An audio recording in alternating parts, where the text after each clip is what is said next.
The hall was dim, a cathedral of silence and shadow. Candles trembled as if afraid to breathe.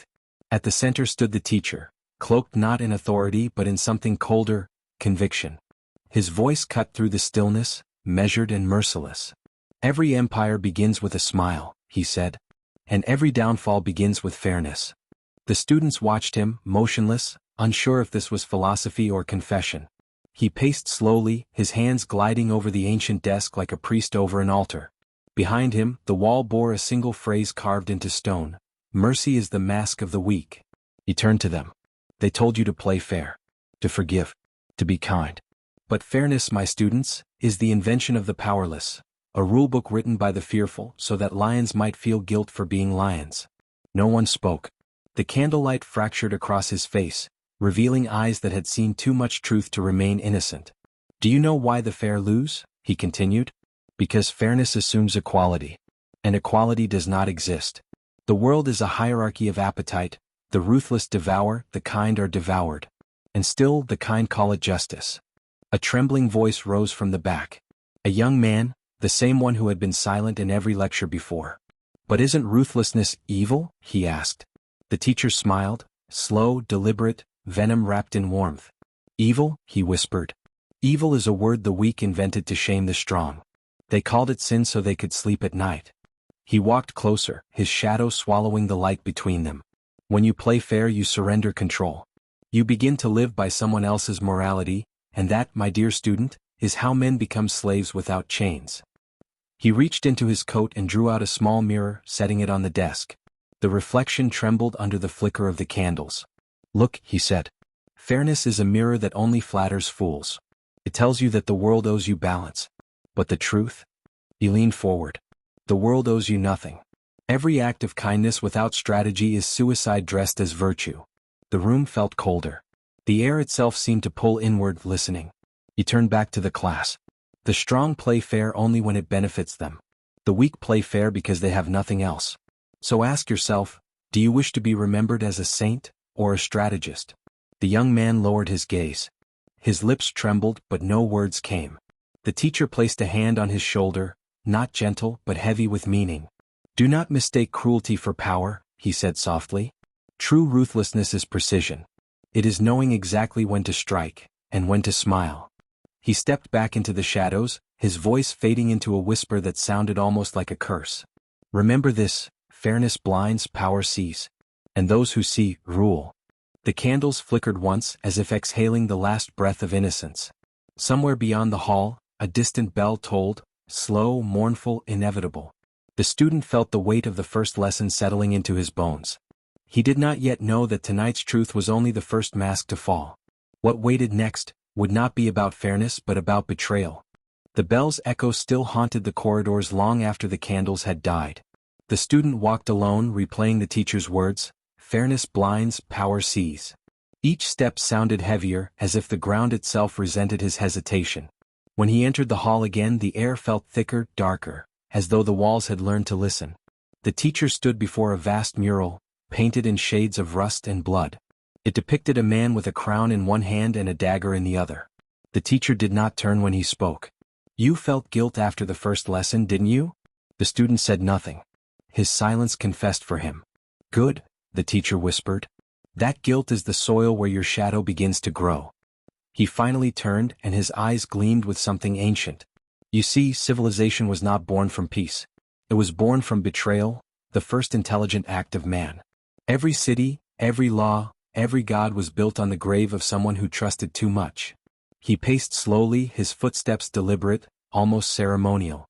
"The philosophers called it progress. But what they never told you is that progress requires blood. The first man who betrayed his brother was not a sinner, he was a builder. He understood that loyalty without strategy is self-destruction." The teacher's hand traced the dagger in the mural. "Tell me, student, have you ever betrayed someone?" The young man hesitated. "No," he whispered. The teacher smiled, soft, cruel, knowing. "Not yet." He began to tell a story. "There was once a soldier who served a king with absolute devotion. He guarded his throne, killed his enemies, even sacrificed his dreams. But when the war ended, the king grew afraid of him, for loyalty too pure becomes power too great. So the king ordered his death. The class listened in breathless silence. The soldier survived. Broken, humiliated, he wandered into exile. And there, in that darkness, he learned what all betrayed men must learn, that the wound of betrayal does not kill. It transforms. The teacher's voice deepened. He returned years later not as a man but as an idea, a whisper in the court, a rumor in the market, a ghost behind every law. The king never saw him again, but every decision the king made was in fear of his shadow. He faced the students. That is the birth of power, when fear of you becomes greater than the memory of your kindness. The young man felt a chill run through him. He remembered every promise he had made, every person he had trusted. They now seemed like fragile glass waiting to break. The teacher moved closer. Understand this, betrayal is not evil. It is evolution. The loyal serve until they are discarded. The betrayers reshape the world. History remembers the victors, not the virtuous. He paused, letting the words sink into the marrow of their minds. In every act of betrayal, something divine is born, awareness. The moment you betray, you stop being blind. You begin to see people not as they claim to be, but as they are. You begin to move in shadow. He stepped back toward the mural. And once you move in shadow, light can no longer blind you. The hall fell silent. The student's reflection flickered in the polished floor, split between light and dark. He did not yet realize which side he stood on. The teacher extinguished the final candle. The room surrendered to darkness. Only his voice remained, quiet, deliberate, like a serpent's breath. From this night forward, you are no longer innocent. What comes next will show you how to use what you've become. A faint sound followed, the creak of a door opening into the mirror chamber beyond. And as the student stepped toward that unseen room, the teacher whispered, "Welcome to the art of manipulation." The door creaked open, and the student entered a chamber bathed in half-light. Mirrors lined the walls, tall, ancient, distorted. Their glass shimmered like liquid silver, bending his reflection until it no longer resembled a man but a collection of shifting faces. The teacher's voice echoed from somewhere unseen. "This, my student, is where truth ends and power begins." The student turned, searching for him, but found only his own reflections watching from every side, smiling, frowning, whispering silently. The teacher emerged from the shadows. "You have learned betrayal," he said, "but to command others, you must first betray yourself." The word struck like a knife. The student frowned. "What does that mean?" The teacher gestured to the mirrors. "People do not believe what is real. They believe what reflects them. To rule, you must master the reflection, become what they need you to be. Never the truth, always the illusion." He placed a hand on the mirror. The surface rippled, revealing countless faces, kings, lovers, liars, saints. "Every manipulator wears these faces," he said softly. "But only the wise know when to remove them." The student stared at his reflection. It smiled when he didn't. A shiver crawled down his spine. "Which one is real?" he whispered. The teacher leaned close. "None. That is your freedom." He circled the student like a vulture. "The weak manipulate through lies. The strong manipulate through truth, carefully chosen, skillfully timed. The greatest deceiver doesn't hide facts. He rearranges them until the victim deceives himself." The student's breathing quickened. His mirrored selves began to move slightly out of sync, like actors missing cues. The air thickened with unease. "Watch closely," said the teacher. "If I tell you you're special, you'll trust me. If I tell you you're broken, you'll obey me. People do not seek truth, they seek permission to believe their favorite lie." The student met his own eyes in the glass and saw something flicker. Hunger, ambition, guilt. They all stared back. "To control a man," the teacher whispered, "show him his reflection, and let him fall in love with it." The room pulsed with silence. The student felt something inside him unravel, the faint moral thread that once tied him to certainty. He looked again into the mirror and did not recognize himself. The teacher stepped back, fading into shadow once more. "Now that you understand mirrors, you're ready for fear," he said. "Because only those who master fear can command reflection itself." The candles died in a single breath. And as the darkness closed in, the student heard his own voice whisper back from the mirror, a perfect imitation. Darkness lingered like a living thing. The mirrors had gone silent, yet their afterimage clung to the student's mind. Reflections that moved when he didn't, whispered when he stayed quiet. He felt them still, watching from behind his thoughts. The door opened with a low groan. The teacher's voice beckoned him forward. "You've learned illusion," he said. "Now you must learn control." The student stepped into a vast hall lined with pillars carved in the shapes of screaming faces. The air was heavy with incense and something colder, fear itself. Candles burned in iron cages, their flames trembling as if caught between life and extinction. "Tell me," the teacher asked, "what is fear?" The student hesitated. "A weakness." The teacher smiled. "No. Fear is the oldest architect in existence. Every kingdom, every religion, every law, all are built on the same foundation, the fear of loss." He began to walk among the pillars. His voice echoed like a sermon spoken to the bones of the earth. Fear makes men obedient. It builds temples from trembling hands, armies from frightened hearts. It is the only God humanity has truly worshipped. He turned to the student. "When you understand fear, you no longer rule by words. You rule by silence. Fear needs no argument, only presence." The student listened, his pulse quickening. He remembered the faces in the mirrors, their hollow eyes. He remembered how easily reflection turned into control. The teacher continued, his tone darker now. "There was once a king who ruled without armies, without counsel, without mercy. He never raised his voice, never drew his sword. Yet his people obeyed him as if death stood beside him." "How?" the student asked quietly. The teacher's lips curved. "He mastered stillness. He let his silence become a threat. The less he spoke, the more his subjects imagined. And imagination, my student, is fear's greatest architect." He stepped closer, the light casting his shadow across the floor like a blade. "Do you understand? You don't control people by force. You control them by what they think you might do." The student nodded, the truth sinking into him like slow poison. "But there is a cost," the teacher added, lowering his voice. "Every ruler who builds with fear must live inside his own fortress. The same walls that protect him, imprison him." He paused beside one of the stone faces, tracing its cracks. "Fear, once created, never dies. It only changes its master." The air seemed to close in.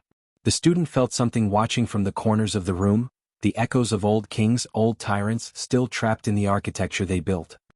He whispered, almost to himself, "So fear is both the weapon and the prison." The teacher's eyes glimmered with approval. "Precisely. Power without fear is fragile. Fear without control is chaos. The secret is balance, to let others drown in their own dread while you stand still, untouchable." The teacher gestured for him to follow. They moved deeper into the hall until they reached a black throne carved from obsidian. The teacher sat, his voice dropping to a near whisper. "You have seen mirrors deceive. You have seen betrayal create kings. But now you must learn the final rule of fear, the one even tyrants forget." The student leaned in. "Never destroy fear," the teacher said. "Redirect it. Let others' fear build your throne. Let your own fear sharpen your vision. To deny fear is to blind yourself. To command it is to see everything." A long silence followed. The student looked around. The screaming faces on the pillars now seemed to shift, their mouths closing, their eyes softening as if surrendering to that truth. The teacher rose slowly, his robes whispering against the stone. "Remember this hall," he said.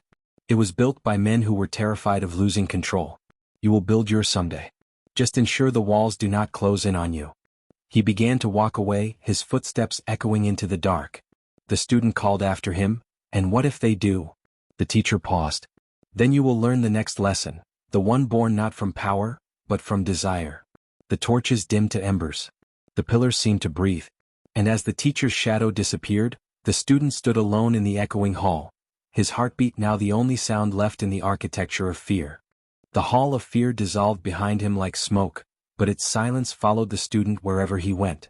The teacher had spoken of fear as architecture, but what lingered now was hunger, a restless ache that no control could satisfy.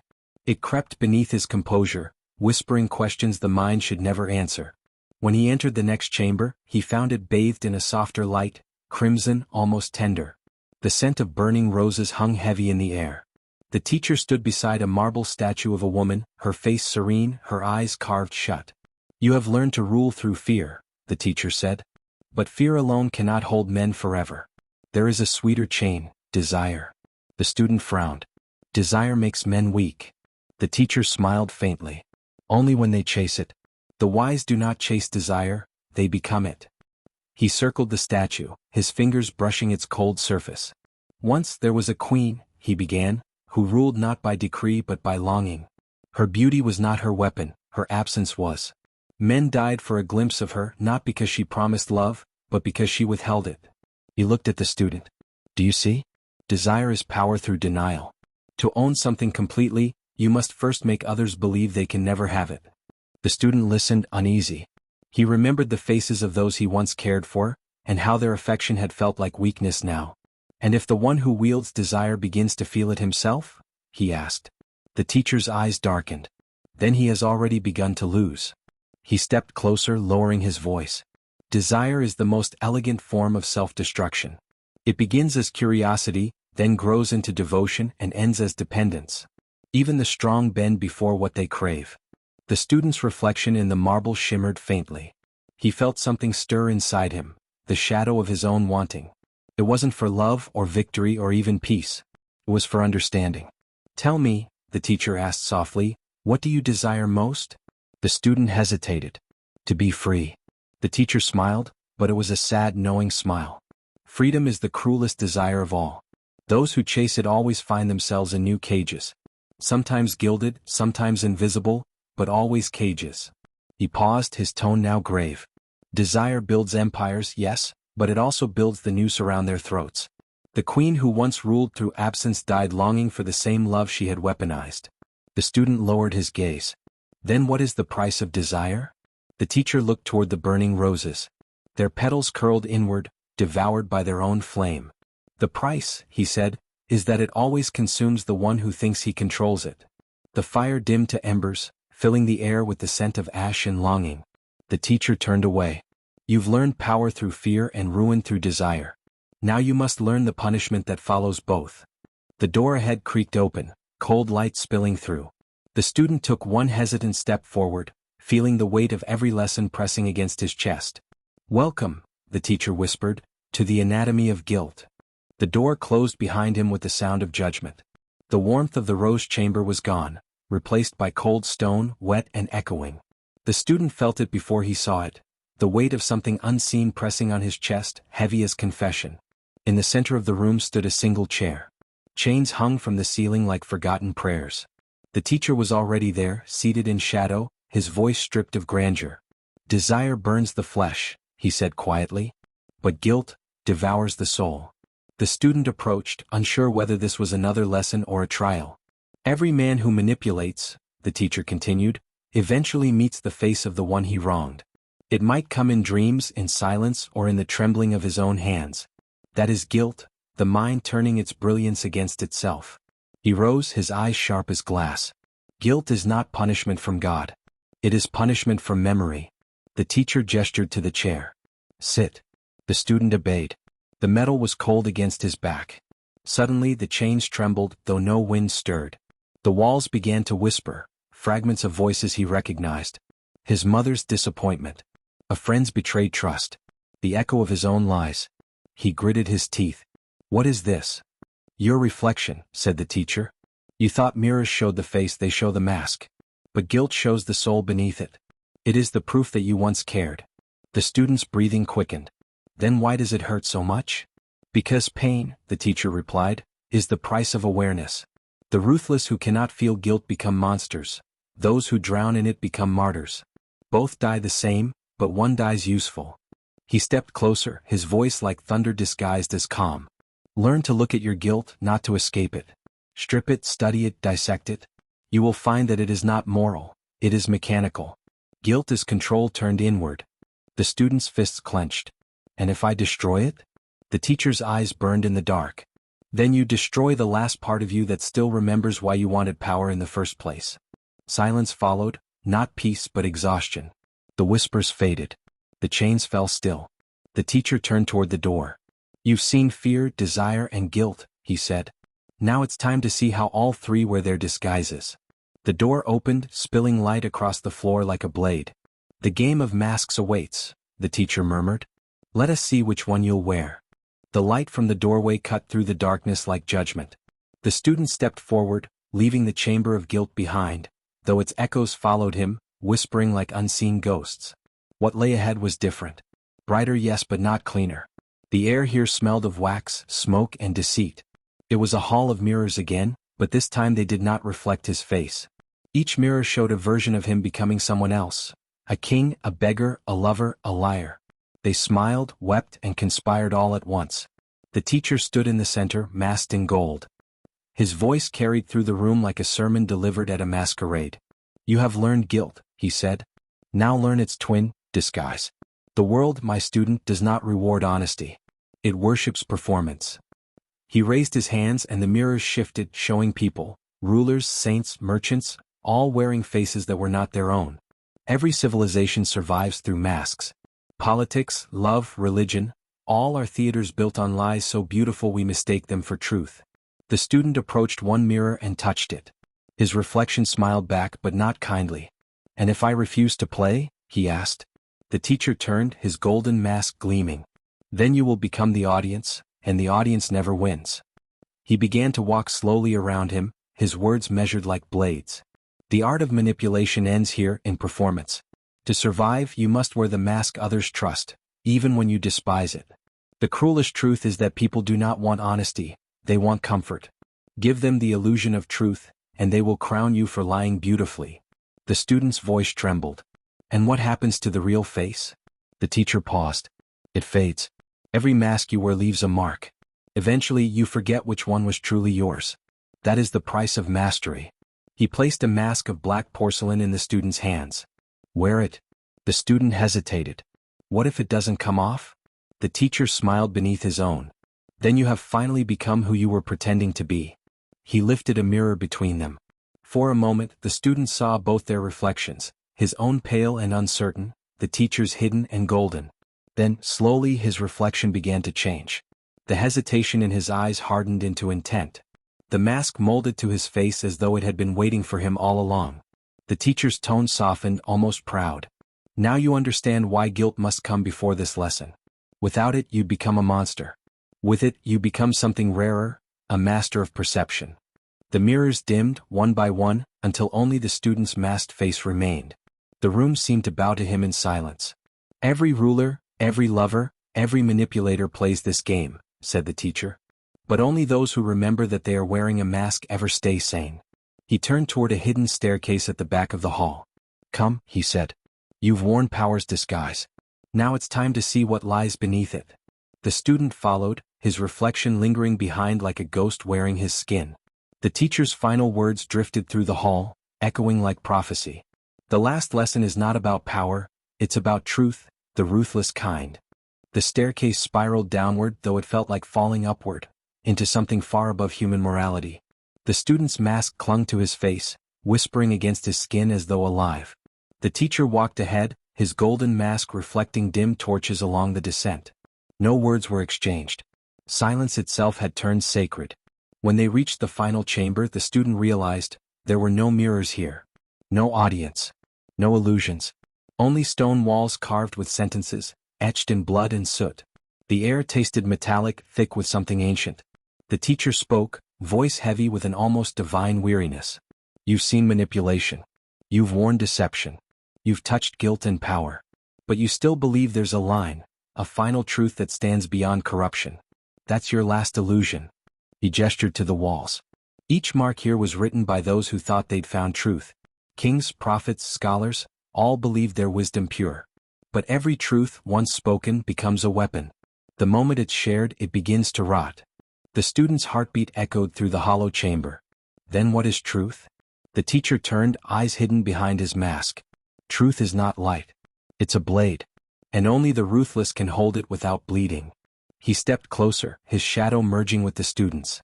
To know truth is to destroy the comfort that sustains men. That's why most live inside lies. They call them love, morality, justice. But all these are only masks the weak wear to survive their own cowardice. The student's voice broke. So you're saying goodness is a lie? Goodness, the teacher replied softly, is a story the powerless tell themselves to make their suffering meaningful. A single candle flickered at the center of the room. The teacher approached it, his reflection trembling in the flame. The final lesson, he said, is not to seek truth but to use it. Knowledge is nothing if it does not serve power. The student's hands clenched. And what if power corrupts? The teacher laughed, quietly, almost sadly. Power doesn't corrupt. It reveals. It strips the mask, burns the pretenses, and shows the raw animal underneath. That is why truth and power are twins, Both are unbearable to those who need illusions. He lifted the candle and held it near the student's mask. You've hidden long enough. Do you dare to see yourself without it? The student hesitated, his breath shallow. Slowly, trembling, he began to remove the mask. Beneath it, his face was pale, eyes wide, haunted, and yet stronger.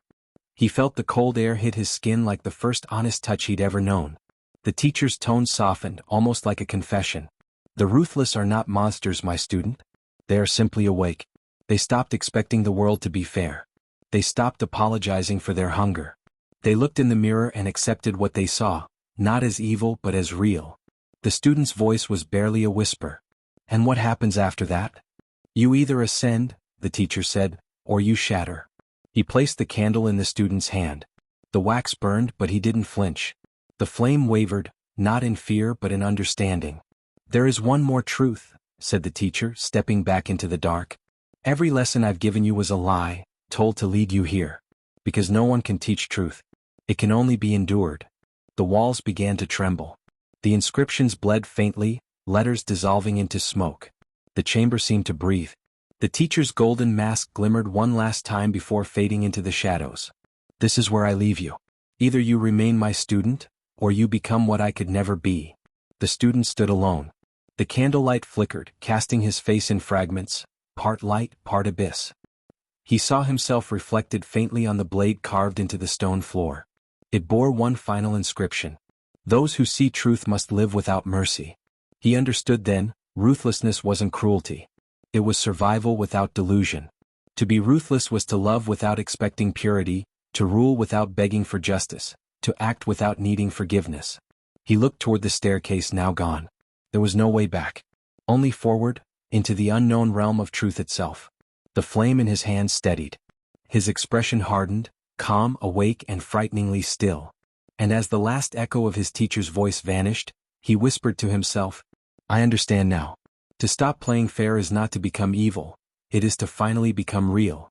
The candle extinguished, and in the darkness, something ancient smiled. When the flame died, the silence that followed was not empty. It was heavy, like a tomb that remembered every scream buried within it. The student stood in the dark chamber where his teacher had vanished. The air was colder now, not from absence but from revelation. For the first time, there was no voice guiding him, no illusion left to burn. Only silence, vast, ancient, and mercilessly honest. He walked slowly across the stone floor. Each step echoed like a question that had no answer. The walls, once alive with writing, were blank, as if truth itself had withdrawn. And in that emptiness he felt the strange ache of victory. This, he whispered, is what power sounds like. No applause. No gratitude. No audience to witness the transformation. Just the echo of his own breath, steady, sovereign, and terrifyingly alone. He remembered his teacher's last words, those who see truth must live without mercy. Now he understood their cost. Power had no music, no warmth. It was the silence that followed every conquered fear, every severed attachment, every illusion broken beyond repair. Outside the night was endless. The stars looked like wounds stitched into the black sky. He climbed toward them, every movement slower, heavier, as though each step peeled away what was left of his humanity. At the edge of the ruins he paused. The wind whispered through the stones, not cruel but indifferent. The world no longer frightened him, it no longer mattered. He could see its machinery clearly now, people trading lies for comfort, power for love, guilt for peace. He felt nothing but a cold clarity. This was the silence after power, the place where ambition ends and understanding begins. He looked once more into the horizon as dawn tried weakly to rise. The ruthless truth, he murmured, was never meant to make us powerful. It was meant to make us free. The light reached his face, pale, unmasked, unafraid.